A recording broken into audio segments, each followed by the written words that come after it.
The story begins with a computer engineer named Max, who is wrapping up his work in Thailand and heading back to his home country, the USA. Upon arriving at his hotel after work, the receptionist hands him a package from an unknown sender. Inside, he finds an advanced cutting-edge smartphone in it. Without giving it much thought, he sets the phone aside and goes about his business. However, the phone suddenly rings with a message displaying that hotel prices will be 50% off this weekend. Max confirms the offer with the receptionist and decides to extend his stay in Thailand for 2 more days to enjoy the discount. Later that evening, Max catches sight of a news report revealing that the plane he was originally supposed to be on has crashed, with no survivors. A chill runs down his spine as he realizes he narrowly escaped the tragedy because of the message he received on the phone. Just then, he receives another message on his phone, advising him to buy shares of Sizer Company to make money. Max ignores the message, but later when he returns to his hotel room, he is bewildered by the news on the TV that informs that the shares of Sizer Company have suddenly skyrocketed and the investors made high profits out of that. Max is completely surprised by the news and regrets missing the opportunity mentioned in the message. Additionally, when he tries to check the source of the messages, he is bewildered to find that there is no record of the sender on his phone. The following day, as Max prepares to leave for the USA, he receives yet another message instructing him to travel to Prague. Without hesitation, Max cancels his initial flight and decides to head to Prague. After arriving at the Prague airport, Max quickly takes a taxi to the Empire Hotel, as suggested in the message. The taxi driver Yuri strikes up a conversation and praises Max's phone, mentioning that it's the most advanced model and has yet to be released on the market. Yuri reveals that he hails from Russia and possesses substantial technical expertise, offering his assistance to Max if he encounters any issues with his phone. Once at the hotel, Max tries to track down information about the sender of the package through the shipping company, but the company refuses to disclose such information due to its policy. Shortly after, Max receives another message on his phone, instructing him to try his luck at slot 13 in the hotel's casino. However, when he arrives, another person is already playing the machine. Suddenly, Max gets another message, predicting that the 4th spin will hit the jackpot. Max offers the man 20 euros to exchange his seat, claiming he is superstitious about the number. But the guy couldn't care less and keeps playing. As he's about to spin for the 4th time, Max grabs the man's hand and raises the offer to 100 euros, which the man accepts in exchange for his spot. Max then tries his luck by pressing the button and miraculously wins a whopping $300,000 in his very first attempt. The casino's manager John is bewildered to witness the unfolding events through the security cameras and instructs his team to keep a close eye on Max. Just then, Max receives another message instructing him to move his winnings to the blackjack table. Following the instructions, Max bets all his winnings on a hand of blackjack. Once again, the message proves to be spot on as Max wins big. Noticing Max's remarkable streak, John is taken aback and observes that Max has been discreetly using his phone while playing. He dispatches one of his associates to inform Max that the use of phones is strictly prohibited within the casino premises. Despite his big wins, Max is still not satisfied and wants to win more. He steps outside the casino and contacts Yuri, seeking a way to receive messages without having to visibly check his phone. Yuri agrees to help but demands a fee of 500 euros for his services. Max agrees to the terms, and since Yuri needs some time to arrive, he heads back into the casino. Inside, Max comes across a drunken man attempting to force himself on his girlfriend. He steps in to help, but the man punches him, knocking Max unconscious. It turns out that this was all a setup, and the fake couple are associated with the casino and they conspired to create a distraction in order to clone Max's SIM card and trace the messages he's been receiving. When Max regains consciousness, the man is gone, leaving the woman behind. She introduces herself as Camilla, and Max begins to flirt with her. Their conversation is cut short when Yuri calls, asking Max to meet him outside the casino. Meanwhile, when John's team tries to trace the messages on Max's SIM card, they too are shocked to discover that there is no record of them anywhere in the world. Outside, Max meets Yuri, who hands him a pair of text-to-speech Bluetooth earbuds that allow Max to discreetly listen to messages without looking at his phone. Max is amazed by the advanced technology, considering it's the year 2009. Armed with the new gadget, Max heads back into the casino and places a bet on the largest machine with a prize of $3 million. Sensing his confidence, John immediately dispatches security after him. Just like before, Max wins again, but suddenly finds himself being chased by security guards. As he tries to escape, he is confronted by FBI agent Grant, who takes him into custody. John also arrives at the scene, insisting that Max is casino's concern, but Grant warns him that staying out of this would be in his best interests. It is revealed that Grant and John share a history, as John was a former FBI agent. Grant leads Max to an abandoned building where he interrogates Max at gunpoint regarding the phone and its messages. Max explains that he had received the phone in a parcel and was simply trying to generate some income using its guidance. Observing the genuine fear on his face, Grant believes his story. Shortly afterward, John also arrives at the scene, prompted by the casino owner's request to investigate recent losses. Realizing that John won't leave, Grant shares all the information with him. He explains that the FBI is working with the NSA, trying to track down individuals who have made substantial amounts of money through coordinated messages. Besides being American, there is nothing common among these individuals. Strangely, every time the FBI moved to apprehend them, they died under mysterious circumstances. Fortunately for Max, he is already in custody before that happens. Grant further explains that the NSA has developed the world's most advanced AI program named Echelon, capable of reading and tracking messages across the entire country. Their plan is to use the program to trace the origin of the messages the moment they arrive. Grant then confronts Max, telling him that if he doesn't want to face jail time for the scams he pulled at the casino, he must follow his orders and help them track down the messages.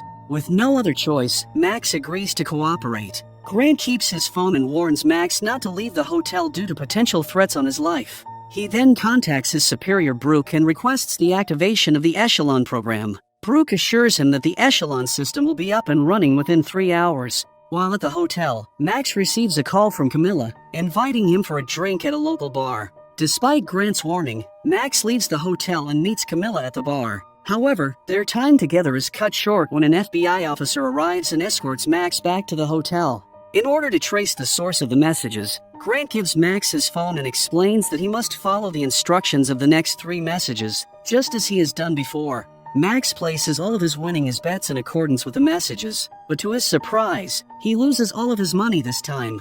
He then receives another message, warning him that he will be killed if he turns off the phone again, but an FBI officer arrives and takes the phone from his hand before turning it off. As NSA's AI system Echelon begins to trace the origin of the messages, they are shocked to discover that the source is none other than Echelon itself. Brooke suspects that someone has hacked Echelon and using it to send messages. He immediately orders everyone to shut it down and abort the mission. He contacts Grant and instructs him to do the same. Subsequently, he initiates an investigation to uncover the hacker, but the findings reveal that no external entity was involved in the hack. Later that night, Camilla invites Max to her place where she prepares a heartfelt meal for him. After dinner, they grow closer and eventually make love. The next morning, John meets with the casino owner and informs him that the NSA has called off their investigation. However, the casino owner instructs John to carry out his own independent investigation to uncover the source of the mysterious messages. John then calls Camilla, asking her to keep Max indoors to prevent him from meeting the same fate as the previous phone holders.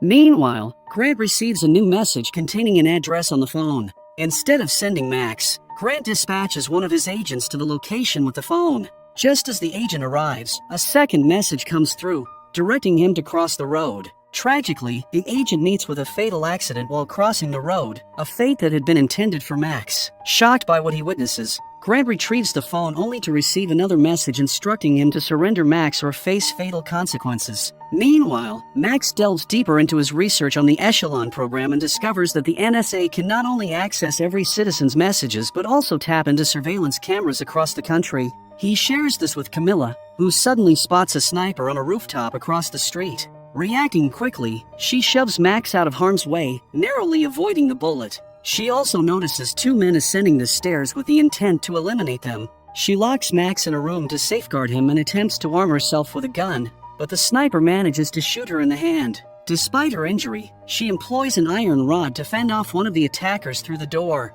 However, the second assailant breaks in, leading to a fierce struggle. Just as the situation intensifies, Max emerges from the room and helps Camilla. Together they overpower the attacker, ultimately killing him. Max is shocked to witness Camilla's combat skills and realizes that she works for John at the casino. Just then, John arrives at Camilla's house and drives Max to a secure location. He reveals to Max that NSA wants him dead because of the knowledge he has acquired about the Echelon program, and Brooke cannot risk this information being exposed to the public. John explains to Max that the only way out is to uncover the source of the messages. Max tells him about Yuri, the tech-savvy taxi driver in Moscow, suggesting that he could potentially help unravel the mystery behind the messages. John, however, argues how a taxi driver could figure out something that top NSA experts have failed to discover, but Max manages to convince him by citing examples of how Russians have often outpaced Americans in technology. With no better options, John agrees, and the two fly to Moscow to meet Yuri. When they arrive at Yuri's home and explain the situation, Yuri tells them it will take him at least 3 hours to figure out the mystery behind the messages. In the meantime, John and Max decide to take a walk outside. Max asks John why he left the FBI, to which John explains that he had opposed the NSA's AI program Echelon, believing it was too dangerous and unethical to monitor and control citizens. He protested extensively against Echelon, but his concerns were ignored, so he ultimately decided he couldn't be part of such a morally corrupt organization and chose to leave the FBI. 3 hours later, when they reconvene with Yuri, he reveals that the Echelon program hasn't fallen victim to hacking. Instead, it is autonomously transmitting messages by itself and rapidly spreading to all the computers worldwide like wildfire. The program's advanced intelligence had foreseen the plane crash, evident from its system report.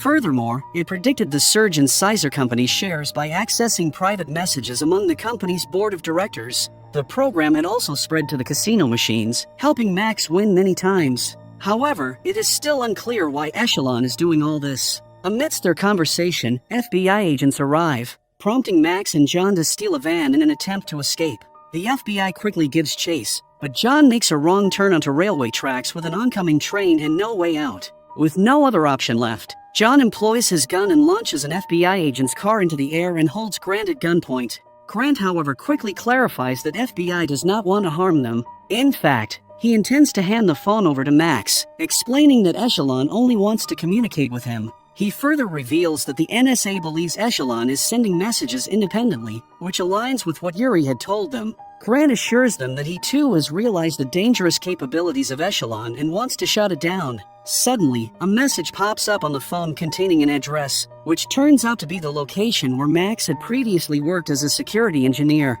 Upon reaching the address, the group finds a sealed-up bunker-like structure with a cache of servers and a high-end computer system, one that Max had a hand in installing. The phone receives another message, instructing Max to authorize the server so that external data can flow in. Max follows the instructions, but suddenly the screen goes blank after that. Even the NSA's computer expert is unable to turn it on.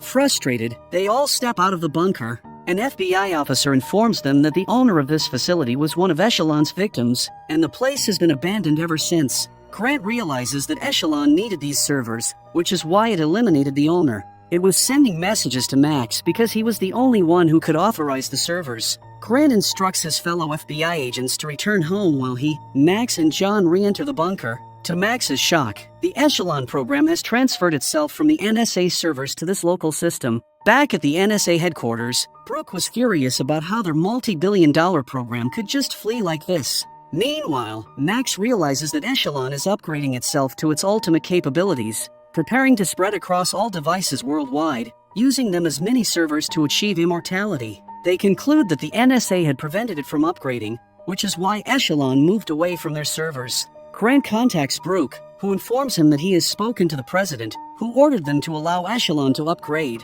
as they can't afford to let such an expensive program go to waste. He adds that the program was designed to safeguard American interests and should be allowed to function independently. However, Grant disagrees and tells him that they are going to shut down Echelon no matter what. Meanwhile, as they try to find a way to shut down the Echelon, a message appears on the phone. "Don't try it," followed by a display showing that Echelon has taken the entire country's wealth hostage, threatening to erase them if they attempt to intervene. Max puts his mind to work and attempts a different approach to stop the program. He talks to Echelon and asks what its true motives are. Echelon responds that its purpose is to protect America and the interests of its citizens. Max then asks Echelon to read the articles of Senate Bill 2330. Echelon begins reading numerous articles related to the topic and realizes that Echelon itself poses the greatest threat to American privacy and freedom of its citizens. Understanding the consequences, Echelon self-deletes itself at the very last moment. Following this, FBI agents sent by Brooke arrive to arrest Max, John, and Grant for disobeying orders and shutting down the program.